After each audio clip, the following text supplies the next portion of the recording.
누구나 다 아는 거짓말을 이 새빨간 거짓말이라 하는데, 이 새빨간 거짓말에는 이 세 가지가 있다라고 합니다. 첫째는 이 처녀가 시집가기 싫다라는 말이고, 둘째는 상인이 미치고 판다라는 말입니다. 그리고 셋째는 노인이 빨리 죽고 싶다. 이 세 가지가 새빨간 이 거짓말이라고 합니다. 이 세상이 얼마나 살기가 힘듭니까? 참 힘들고 고통스러운 일들이 많지만 그래도 이 세상은 정말 오래 살고 싶을 만큼 아름다운 세상입니다. 아름다운 이유가 있습니다. 그 이유는 이 세상을 하나님께서 만드셨기 때문입니다. 하나님께서 만드신 세상이니 이게 얼마나 아름답고 또 얼마나 이게 완벽하겠습니까? 그래서 우리가 여행을 하다 보면 정말 아름다운 것이 많습니다. 정말 입이 벌어질 정도로 정말 어떻게 이렇게 하나님께서 만드셨을까라고 생각할 정도로 그런 곳이 얼마나 많습니까? 그러니 나이가 들고 늙어서 노인이 되어도 좀 더 오래 살고 싶은 그런 생각들이 드는 것 같습니다. 그런데 이런 생각들이 이 사람을 만나면 좀 달라집니다. 이 타락한 인간의 본성이 나타나서 살인도 하고 성폭행을 일삼고 또 폭력과 폭언을 일삼는 것을 보면 우리는 참 세상이 악하다라는 그런 생각들을 하게 됩니다. 그리고 건강하던 사람이 질병으로 고생하고 또 불치병으로 이렇게 고생하는 것을 보면서 이 땅에서의 삶은 행복한 것이 아니라 그리고 참 불행하고 그리고 불안함을 우리가 느끼게 됩니다. 그래서 나도 언제 저런 일을 당하지 않을까, 그런 불안을 우리가 느끼게 됩니다. 하지만 타락한 인간의 이러한 악한 모습이라든지 그리고 질병으로 인해 고통을 당하고 또 죄로부터 오는 이 불안과 공포, 이거는 하나님이 원하시는 모습이 여러분 절대로 아닙니다. 우리 하나님이 우리 피조물, 우리 인간에게 원하시는 모습은 우리가 하나님 안에서 행복하게 사는 겁니다. 성경은 사실 하나님의 이 같은 마음을 인간에게 전달하고자 쓰신 장문의 편지라고 할 수가 있습니다. 즉 성경은 정말 하나님이 우리를 사랑하시고 우리가 행복하기를 원하시는 하나님의 러브레터다라고 우리는 할 수가 있습니다. 이 사실을 에레미야 29장 11절에서 우리는 확인할 수 있습니다. 여호와의 말씀이니라 너희를 향한 나의 생각을 내가 아나니 평안이요 재앙이 아니니라 너희에게 미래와 희망을 주는 것이니라. 우리 하나님은 정말 우리를 사랑하십니다. 그래서 우리가 잘 되기를 바라시지 우리가 고통을 당하고 그렇게 살기를 하나님은 기뻐하시지 않습니다. 즉 하나님이 우리에게 주시는 것은 재앙이 아니라 평안과 미래와 희망을 주시는 분이라는 사실입니다. 그런데 이 예레미야가 기록될 당시 에레미야 당시의 유다 백성의 상태로는 평안과 미래를 맞이할 수가 없습니다. 왜냐하면 이들이 타락할 대로 타락에 있었기 때문입니다. 만약 그대로 놔두면 어떻게 될까요? 즉 타락한 대로 만약에 놔두게 되면 그들은 영원한 파멸과 저주에 이르게 됩니다. 즉 하나님께서 그들에게 평안을 주고 싶지만 그들은 평안을 받을 만한 그릇이 되지 않는 겁니다. 그러면 여러분 어떻게 해야 할까요? 받을 만한 그릇으로 만들면 됩니다. 즉 그릇이 더러우면 깨끗하게 씻으면 되는 것이죠. 즉 평안을 받을, 즉 하나님의 평안과 복을 받을 자격이 되지 않으면 그런 자격이 되도록 만들면 되는 겁니다. 그리고 하나님이 복을 주시면 되는 것이죠. 그래서 하나님께서는 그들이 영원한 파멸과 또 저주에 이르기 전에 그들을 미리 징계하시는 겁니다. 그렇게 해서 그들 안에 죄를 제거하심으로 그들이 평안과 복된 미래를 맞이할 수 있도록 그렇게 해주시는 것이죠. 그 일환으로 주신 것이 바로 바벨론 포로 70년입니다. 이는 마치 암세포가 몸 안에 정말 퍼져가는 것을 막기 위해 의사가 메스를 들어서 몸을 절개하고 그 몸을 치유하는 것에 빗댈 수가 있습니다. 물론 치료하는 동안 수술 과정은 정말 힘들고 그 과정들이 고통스럽죠. 그리고 수술이 됐다고 해서 끝나는 게 아닙니다. 또 그를 회복하기까지 또 그 상처가 아물기까지 정말 많은 시간들이 필요합니다. 그리고 그 과정들은 참 견디기가 힘든 과정이죠. 그런데 회복한 후에 그 모든 것들이 다 회복된 후에 어떤 환자도 의사가 자기 몸을 절개하고 이렇게 했다라는 것을 원망하는 환자는 단 한 명도 없습니다. 모두도 그 의사에게 감사하죠. 자기를 힘들게 하고 잘못했다고는 죽을 수도 있지만 하지만 그 의사가 어떤 마음을 가지고 자신을 치료했다라는 것을 알기 때문에 어떤 환자도 불평하지 않습니다. 오히려 감사하죠. 그런데 70년의 포로 생활이 바로 이와 같다라는 것이죠. 지금 이스라엘 백성들은 정말 타락할 대로 타락해 있고 이대로 놔두면 하나님의 저주를 받아서 그들은 모두 다 죽을 수밖에 없는 상황입니다. 그래서 하나님께서 메스를 든 것이죠. 그들을 치료하기 위해서 바벨론의 포로 생활 70년으로 보내버립니다. 그리고 그 70년의 삶을 통해 그들이 믿음을 다시 회복하고 다시 그들이 하나님 백성으로 서게 되는 것을 하나님은 기대하면서 그들을 보낸 겁니다. 그런데 이스라엘 백성들은 그 하나님을 원망합니다.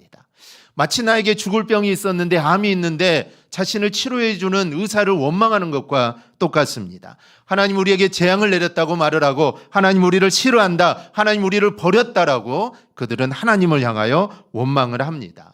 그런데 사실 그들은 잘못 알고 있는 겁니다.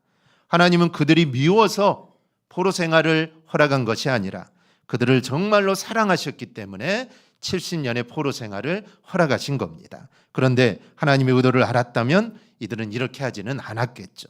이러한 모습은 오늘 우리에게도 많은 것들을 생각하게 합니다. 하나님 백성이 우리 성도들도 하나님으로부터 징계를 받을 때 우리가 이제 내 하는 모든 것들이 다 끝났다라고 생각하고 하나님을 원망하고 낙심하는 경우들이 있는데 우리는 절대로 그래서는 안 됩니다. 하나님께서 광야에서 이스라엘 백성들을 징계하신 이유가 뭡니까? 그들을 약속의 땅에서 복된 삶을 살도록 하도록 하기 위해서 그들을 광야 생활에서 그들을 징계하신 겁니다. 왜냐하면 그 모습으로 가나안에 들어가서는 그들은 절대로 복된 삶을 살 수가 없습니다. 그렇기 때문에 하나님은 그들에게 광야에서의 그런 시련과 징계를 통해서 가나안에 들어가서 그들이 복된 삶을 살 수 있도록 그들을 만드신 것이죠. 마찬가지로 우리가 세상에서 하나님의 징계로 인해 환난을 당하고 우리가 어려움을 당한다면 그것은 하나님이 나를 싫어하시고 하나님이 나에게 벌을 내리시는 것이 아니라 하나님이 정말 나를 사랑하시기 때문이고 그리고 하나님의 약속의 땅 하느님의 나라로 거기에 합당한 자로 우리를 서게 하도록 위해서 우리를 징계하신다는 사실입니다. 그러니 우리는 이런 하나님의 생각을 우리는 알아야 합니다. 결국 하나님은 우리를 연단시켜서 우리에게 평안을 주시고 미래와 소망을 주시기를 위함입니다. 즉 하나님은 우리를 그렇게 사랑하신다는 것이죠. 또 민수기 6장 24절을 보면 여호와는 내게 복을 주시고 너를 지키시기를 원하며 여호와는 그의 얼굴을 내게 비추사 은혜 베푸시기를 원하며 여호와는 그 얼굴을 내게로 향하여 드사 평강 주시기를 원하노라 말씀을 합니다. 즉 하나님은 우리에게 복을 주기를 원하고 우리에게 은혜를 베푸시기를 원하고 그리고 우리에게 평화 그리고 평안을 주시기를 원하는 분입니다. 그런데 하나님의 이런 마음을 인간이 알아주지를 못한다는 게 이게 문제입니다. 이렇다 하나님은 우리가 평안하기를 원하고 또 평화 주시기를 원합니다. 그런데 인간의 역사에는 전쟁이 멈춘 적이 없습니다. 전쟁을 통하여 동족과 형제를 죽입니다. 그리고 각종 질병이 난무합니다. 바이러스가 얼마나 많은지 모릅니다. 우리가 코로나19로 인해 얼마나 많은 어려움을 당했습니까? 전 세계적으로 사망자만 600만 명이 넘을 정도로 정말 그 작은 바이러스로 인해 얼마나 어려움을 당했는지 모릅니다. 그리고 가끔 뉴스를 보면 이 조류독감에 대한 이야기들이 나옵니다. 인간에게 전염되지 않으니까 크게 우려할 것은 아니지만 조류독감이 확산될 경우 잘못하면 지구 전체에 1억 명이 사망할 수도 있다라고 말할 정도입니다. 여러분 아무리 좋은 신약이 개발되고 의료기술이 발달하면 뭐합니까? 의료기술이 발달할수록 정말 질병들은 내성이 강해지고 원인도 모르는 신종 질병들이 계속해서 나오게 됩니다. 우리가 오래 살고 싶고 또 건강하게 살고 싶은데 이런 많은 문제들이 인간의 삶과 행복을 가로막고 있습니다. 그래서 이런 문제들이 해결되기 전에는 결코 인간은 행복할 수 없고 또한 건강하게 오래 살 수 없습니다. 오늘 본문에도 보면 이런 문제로 고통을 당하는 한 가정이 나옵니다. 그 유명한 마르다와 마리아의 자매의 가정에 오라비 나사로가 사경을 헤맬 정도로 심각한 병에 걸려서 죽어가고 있습니다. 하지만 나사로가 병들었을 당시에 이 나사로뿐만 아니라 이 마르야와 마르다는 크게 걱정을 하지 않았습니다. 왜냐하면 그들을 곁에는 예수님이 계셨기 때문입니다. 그리고 예수님과 이 마르다의 가정은 참 특별한 가정입니다. 그렇기 때문에 이 마리아 또 나사로 또한 별로 걱정하지 않습니다. 태어나면서 맹인된 자의 눈을 뜨게 하고 38년 된 병자를 고쳐주신 그 예수님이 있기 때문에 크게 걱정할 이유가 없었던 것이죠. 그래서 나사로가 위급하자 급히 이 사실을 예수님께 알립니다. 3절입니다. 그 누이들이 예수께 사람을 보내어 이르되 주여 보시옵소서 사랑하시는 자가 병들었나이다. 병이 들었다라는 것이죠. 그런데 예수님의 반응이 어떠합니까? 6절입니다. 나사로가 병들었다함을 들으시고 그 계시던 곳에 이틀을 더 유하시고, 평상시에 예수님께서 마리아와 마르다를 생각하는 것을 생각한다면 이거는 참으로 충격적인 일이 아닐 수 없습니다. 주님은 베다니에 들을 때마다 항상 마리아와 마르다 집에 갔습니다. 즉 그만큼 이 자매와 나사로를 사랑한다는 것이죠. 그런데 나사로가 병들었다고 하는데 주님은 바로 가지 않으시고 이틀을 더 유하셨다라는 것이죠. 결국 예수님이 가시지 않아서 나사로는 죽고 맙니다. 아마 마리아와 마르다는 이 소식을 전했을 때 예수님이 모든 것을 다 내려놓고 자신에게로 올 줄 알았습니다. 그런데 예수님이 이틀이나 머물러서 이 오라비가 죽었으니 아마 그들은 예수를 원망했을지도 모릅니다. 이렇게 했다는 마음을 아시는지 모르시는지 예수님은 나사로가 죽은 이후에 바로 유대로 돌아오십니다. 근데 예수님이 이렇게 행동한 이유가 있죠. 그 이유가 4절에 나옵니다. 이 병은 죽을 병이 아니라 하나님의 영광을 위함이요 하나님의 아들이 이로 말미암아 영광을 받게 하려 함이라. 나사로가 병들었다는 말씀을 예수님이 들으시고 이틀을 유했다는 거 우리가 이해하기가 좀 어렵지만 나사로의 죽음이 하나님의 영광을 위한 죽음이다. 이 말 또한 제자들에게는 이해하기 어려운 이 문제입니다. 우리들이야 성경을 이미 다 알고 있고 그리고 이 사건을 통해 어떤 일이 일어나는지 우리는 알고 있기 때문에 우리는 대충 예수님이 왜 이런 행동을 하고 이 말씀을 하시는지 우리는 알 수 있습니다. 하지만 그 당시에 마리아와 마르다 그리고 제자들은 왜 예수님이 이런 행동을 하시는지 그들은 알 수가 없었다라는 것이죠. 그래서 오늘은 우리가 오늘 본문을 좀 더 분명하게 이 사건의 의미를 우리가 좀 더 살펴보고 말씀 안에서 주시는 주님의 명령대로 사는 우리 성도들이 되어야 될 줄 믿습니다. 오늘 말씀에서 가장 중요한 것은 하나님께서 이 사건을 통해 영광을 받으시기로 작정하셨다라는 사실입니다. 여러분, 장애인을 통하여 영광을 받는 것이 쉬울까요? 아니면 건강한 사람을 통하여 영광을 받는 것이 쉬울까요? 물어보나 마나 건강한 사람을 통하여 영광을 받는 것이 더 쉽습니다. 우리가 자녀를 낳았는데 비장애아이를 낳으면 친척이나 가족들로부터 좋은 소리를 듣는 것은 이거는 불가능합니다. 때문에 만약에 하나님이 이 장애인을 통하여 영광을 받으시겠다는 것은 이 장애인을 비장애인 이상으로 키우겠다는 것입니다. 그렇다면 주님께서 죽은 자를 통하여 하나님께서 영광을 받으시겠다라는 이 말의 의미는 그 죽은 자를 내가 살리겠다라는 의미가 담겨져 있습니다. 그런데 본문에서 죽은 자를 살리심으로 영광을 얻으시겠다는 이 예수님의 말씀에는 깊은 의미가 담겨져 있습니다. 사실 인간의 고통과 죽음의 문제는 하나님과 연관이 되어 있습니다. 왜냐하면 죽음과 이 고통의 문제는 최초 인간 아담의 범죄로 얻어진 죄의 대가이기 때문입니다. 하지만 이러한 모습으로는 절대로 하나님께 영광이 되지 않습니다. 왜냐하면 우리 인간을 살펴볼 때 우리 인간은 타락에 있고 그리고 우리 인간이 얼마나 불완전한 존재입니까? 그런데 하나님은 완전하신 분입니다. 그런데 이렇게 불완전한 우리가 어떻게 완전하신 하나님께 영광을 돌릴 수 있겠습니까? 이거는 불가능한 일입니다. 이거는 될 수 없는 일이죠. 만약 이렇게 죄에 찌들려 살면서 죄악 중에 늘 살아가고 이런 불완전 모습으로 하나님께 영광을 돌리겠다 한다면 하나님의 영광에 흠집을 내는 꼴이 되는 겁니다. 그런데 하나님 우리를 정말 사랑하시죠. 그래서 그 죄악을 씻고 창조한 대로 회복되기를 원하신 겁니다. 즉 회복을 시켜서 영광을 받으시겠다는 겁니다. 즉 우리가 이러한 모습으로는 도저히 하나님께 영광을 돌릴 수 없는데 하나님께서는 그러면 내가 너희를 완전하게 만들어서, 즉 너희의 죄 문제를 내가 모두 다 해결해서 내가 영광을 받으겠다는 겁니다. 그래서 이것은 하나님의 사랑이라는 것이죠.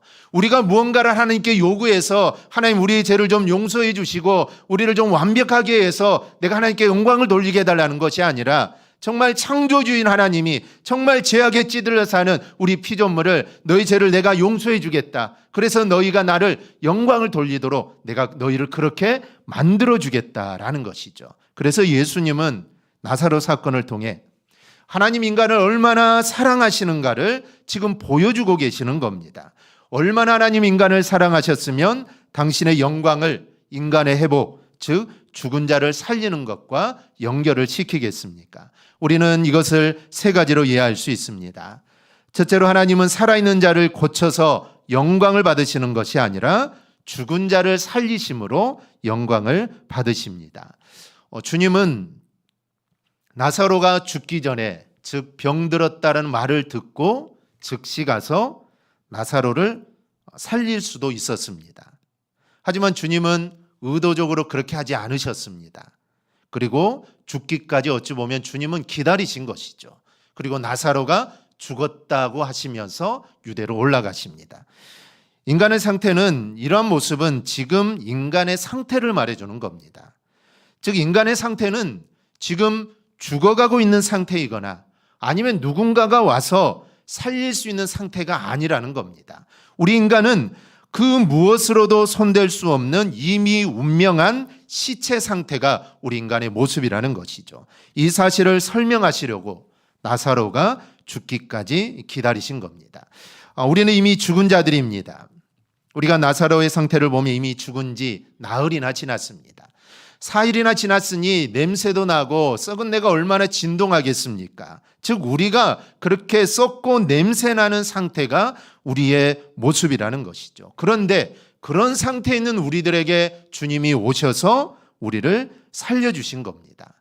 인간의 죄악이 그대로 있고 하나님의 공의가 해결되지 않는 상태에서 하나님의 영광은 있을 수 없다라는 겁니다. 그래서 예수님께서 대신 죽어주신 겁니다. 죽으심으로 죄의 문제를 해결하시고 하나님의 공의의 문제를 함께 해결해 주셨던 것이죠. 그래서 이제 인간이 하나님께 기쁨이 될 수 있게 된 겁니다. 즉 주님이 오시기 전까지는, 주님이 죽으시기 전까지는 아무리 인간이 바라 그래도 하나님의 영광을 드러낼 수 없습니다. 하지만 주님이 나를 위해 죽으시고 죄의 문제를 해결하고 또 하나님의 공의의 문제 또한 다 해결됐기 때문에 하나님의 기쁨이 될 수 있고 이제 우리는 하나님께 영광을 돌릴 수 있는 존재로 바꿔지게 된 것입니다. 그런 이게 얼마나 큰 은혜인지 모릅니다.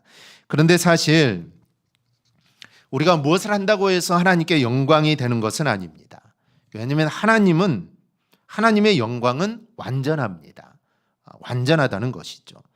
완전하지 않다면 신이 될 수가 없습니다. 즉 하나님은 이미 완전하신 분이고 영광 또한 완전하신 분입니다. 누군가가 하나님께 영광을 돌린다고 해서 하나님의 영광이 더 불어나는 것은 아닙니다.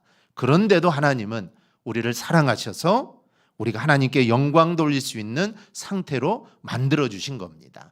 우리가 죄악 중에 거하고 우리가 그런 상태로 계속 있어도 하나님의 영광에는 아무런 영향을 미치지 못합니다. 그런데 우리를 사랑하셔서 우리를 그렇게 만들어 주신 것이죠. 그 이유는 오직 하나님의 사랑 때문입니다. 우리가 이런 말로 할 수 없는, 정말 말로 할 수 없는 사랑을 받은 자입니다. 그러므로 우리가 하나님께 영광 돌리는 삶을 꼭 살아가기를 바랍니다. 둘째로 하나님은 우리를 영화롭게 하심으로 영광을 받으십니다. 하나님은 우리를 변화시키시고 또 깨닫게 하셔서 하나님의 백성의 모습으로 우리가 성화시켜 가시기를 원하시는 분입니다. 즉 우리를 죽음에서 살리는 것으로 하나님은 만족하지 않으십니다. 즉 예수님이 나의 죄를 위해 대신 죽으심으로 이제 우리가 구원을 받지 않았습니까? 이것은 우리가 다시 살아난 것입니다. 즉 새 생명을 얻은 것이죠. 그런데 하나님은 우리가 새 생명을 얻은 것으로 하나님은 만족하지 않습니다. 거룩한 모습으로까지 성장하고 우리가 변화되기를 하나님은 원하신다는 것이죠. 그렇게 해서 우리를 그렇게 거룩하고 변화된 모습을 통해서 하나님은 영광 받으시기를 원한다는 것입니다. 지금의 한국의 부모들은 이 자녀 뒷바라지 하는데 여념이 없습니다. 그런데 과거의 부모님들은 더했습니다. 자녀가 잘 되는 길이라면 자신의 인생을 생각하지도 않았습니다. 자신의 인생이 완전히 망가지더라도 자녀가 잘 되기만 한다면 그것이 곧 자신의 영광으로 알고 사셨던 것이죠. 그런데 부모가 이렇게 하여도 자녀들은 그것을 잘 모릅니다.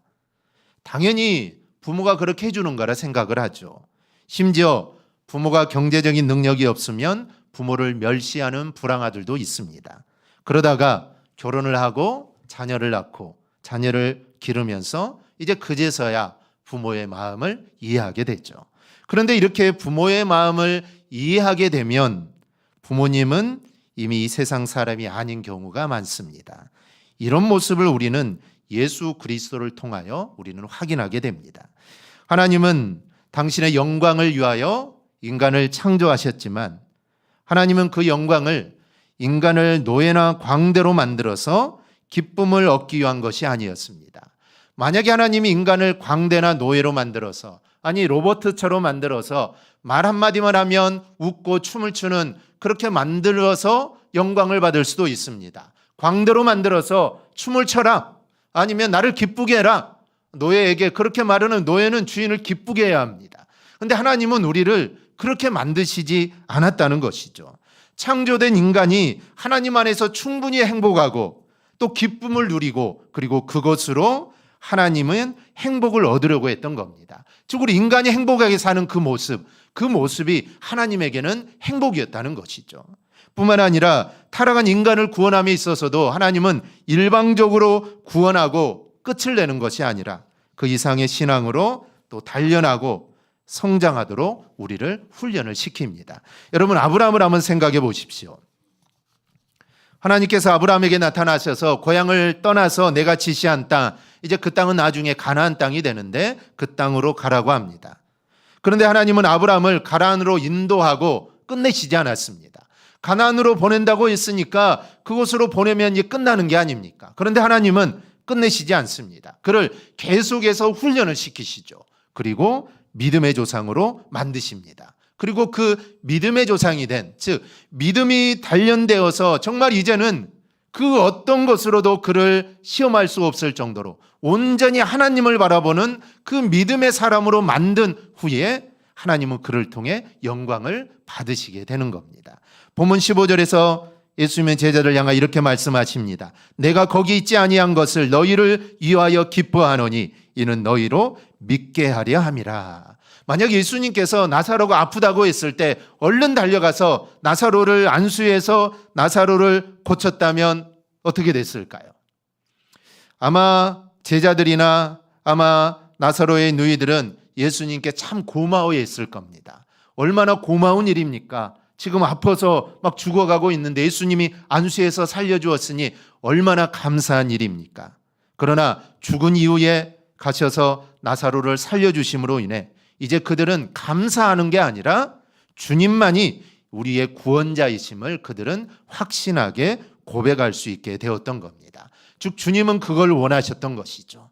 감사함을 표하는 것이 아니라 정말 이 사건을 통해 내가 구원자이고 그리고 그들의 믿음이 이 사건을 통해 성숙해지고 그리고 그로 인해서 하나님께서 영광 받으시기를 우리 주님은 원했던 겁니다. 그리고 이 사건 이후에 이들은 죽음이 죽음으로 끝나는 것이 아니라 죽어도 살아난다는 부활신앙을 가질 수 있는 믿음의 사람이 바로 되었던 것입니다. 예수님이 바로 이러한 이들의 믿음의 성장을 보시고 기뻐하셨고 이것 때문에 주님은 이틀을 더 유하시고 나사로가 죽은 것을 보고만 계셨던 겁니다. 주님은 나에게도 이러한 모습이 있기를 원하십니다. 하나님은 나를 구원해 주셨지만 그걸로 끝나는 것이 아니라 내 믿음이 점점 더 자라기를 바라십니다. 처음 나를 구원해 주셨을 때 그때 믿음이나 아니면 지금의 우리가 그대로라면 우리 하나님 마음이 얼마나 아프겠습니까? 그래서 하나님은 우리의 믿음이 점점 자라기를 원하십니다. 아브라함도 그 믿음이 자라는데 단순간에 자란 게 아닙니다. 그 기간이 무려 25년이라는 시간이 걸렸죠. 그래서 25년이 시간이 걸리고 그리고 좀 더 지나서 이삭을 바치는 그때 그러면 한 100세 이삭을 낳았으니 한 35년, 40년 정도 됐을 겁니다. 그때서야 이제 아브라함의 믿음이 온전한 단계까지 오르게 된 것이죠. 그래서 주님은 우리의 믿음이 점점 자라기를 원하십니다. 즉 올해 믿음보다는 내년에 우리의 믿음이 좀 더 자라고 그 이후에 좀 더 자라고 우리의 믿음이 정말 조금씩 자라기를 우리 주님은 원하신다는 것이죠. 그리고 그런 모습을 보면서 우리 하나님은 기뻐하시고 영광을 받으시는 겁니다. 그러므로 우리는 우리의 믿음이 자라도록 우리는 늘 힘써야 합니다. 우리의 믿음이 뒤로 처지거나 아니면 그대로 있는 것이 아니라 정말 우리의 신앙의 연수가 쌓여갈수록 우리의 믿음이 점점 성장하여서 정말 하나님께 영광을 올리고 하나님을 기쁘시게 드리는 우리의 삶이 꼭 되기를 바랍니다. 셋째로 죽었다 살아난 자의 삶을 통하여 영광을 얻으셔야 합니다. 9절 10절에 이렇게 말씀합니다. 예수께서 대답하시되 낮이 12시간이 아니냐 사람이 낮에 다니면 이 세상의 빛을 보므로 실족하지 아니하고 밤에 다니면 빛이 그 사람 안에 없는 거로 실족하느라. 이 말씀은 예수님이 아직 죽을 때가 아니라는 말씀입니다. 근데 예수님이 아직 죽으실 때가 아닌 그때 주님이 어떤 일들을 하셨을까요? 안진뱅이를 일으키시고 병든 자를 고치시고 맹인의 눈을 뜨게 하시고 죽은 자를 살리는 일들을 계속 하십니다. 그런데 이 말씀은 예수님의 사역만을 의미하는 것이 아니라 죽었다 살아난 우리에게도 하시는 말씀입니다. 그리고 이 말씀은 무엇이 낮에 다니는 것이고 무엇이 밤에 다니는 것인가를 가르쳐 주시는 말씀입니다. 다시 말하면 유대인들이 돌을 들고 있어도 복음을 들고 하나님의 일을 하러 다니는 것은 낮에 다니는 것이고 돌이 무서워서 꼼짝도 하지 않고 하나님의 일을 하지 않는다면 그것은 밤에 일하는 것이다 라는 말씀입니다. 이 말씀은 우리에게 큰 도전을 주는 말씀입니다. 주님의 은혜로 살아난 우리 모두는 낮에 일하는 자들이 되어야 합니다. 하나님의 일을 함에 있어서 어렵다거나 아니면 골치 아픈 문제들이 있을 때 뒤로 물러서는 것은 낮에 일하는 것이 절대로 아닙니다. 본 8절에서 제자들이 말하기를 랍비여 방금도 유대인들이 돌로 치려 하였는데 또 그리로 가시려 하나이까 라고 합니다. 그런데 예수님은 아랑곳하지 않으시고 나사로가 있는 유대로 올라가십니다. 가시기만 하면 붙잡히게 되고 잘못했다가는 돌에 맞아 죽을지 모르는 곳임에도 주님은 하나님의 나라의 일을 위하여 올라가신 것입니다. 즉 주님은 낮에 일하신 것이죠. 그런 어려움은 나는 아랑곳하지 않겠다는 겁니다. 그리고 주님은 유대로 올라가셨습니다. 그런데 내가 유대로 올라가면 내가 돌에 맞을 수도 있고 아니면 내가 죽을 수도 있다고 해서 그래 나는 나중에 유대로 올라가겠다. 이거는 밤에 일하는 것입니다. 그래서 우리는 절대로 밤에 일해서는 안 된다는 것이죠. 우리는 늘 낮에 일하는 모습이 되어야 합니다. 이 죽을지도 모르는 유대로 올라가는 이 모습을 보시면서 하나님이 얼마나 기뻐하셨겠습니까? 하나님의 영광을 위해 자신의 모든 것을 포기하는 모습, 그리고 죽음까지도 두려워하지 않으시는 그 모습을 보고 하나님은 정말 기뻐하셨을 겁니다. 오늘 우리도 이렇게 살아야 합니다. 우리가 주님의 일을 하다 보면 당연히 힘들고 어려운 일들을 당하게 됩니다. 왜냐하면 사단이 그냥 내버려 두지 않기 때문이죠. 어떻게 해서든지 사단은 방해를 하려고 합니다. 그런데 우리가 그런 어려움과 힘든 일들을 이기고 주님의 일에 충성한다면 하나님은 우리를 그냥 절대로 내버려 두지 않습니다. 하나님 우리의 삶을 책임져 주시고 우리와 반드시 동행해 주십니다. 그리고 그 일을 통해 하나님께서 반드시 영광을 받으신다는 겁니다. 하나님께서 영광을 받으시기 위해 반드시 그렇게 하십니다. 하나님은 나를 통하여 영광을 받기를 원하시기 때문에 어떻게 해서든지 우리가 하나님의 영광을 되는 모습으로 우리를 만드시고 우리를 인도하시는 겁니다. 그래서 하나님은 영광을 받으신다는 것이죠. 어찌 보면 하나님은 정말 우리 인간을 통해 영광 받기를 갈망하시는 분입니다. 그런데 그냥 놔둬서는 안 되죠. 그냥 우리의 모습으로는 하나님의 영광이 되지 않습니다. 그런데 하나님은 만들어서라도 우리의 모습이 하나님의 영광이 되도록 이끌어 주신다는 것이죠. 그 이유는 하나님 우리를 사랑하시기 때문입니다. 그 사랑이 우리를 그렇게 이끄신다라는 것이죠. 그래서 우리 모두 이 사실을 정말 잊지 말고 내가 연약하고 내가 부족해도 하나님 반드시 나를 일으켜 세워주시고 나를 붙잡아 주시고 나를 인도해 주셔서 하나님의 영광을 드러내는 삶으로 이끌어 주실 겁니다. 이 사실을 잊지 말고 우리는 정말 무엇을 하든지 늘 하나님의 영광을 위해 살아가는 우리 모두가 되기를 주님의 이름으로 축원합니다. 아멘. 우리 기도하겠습니다.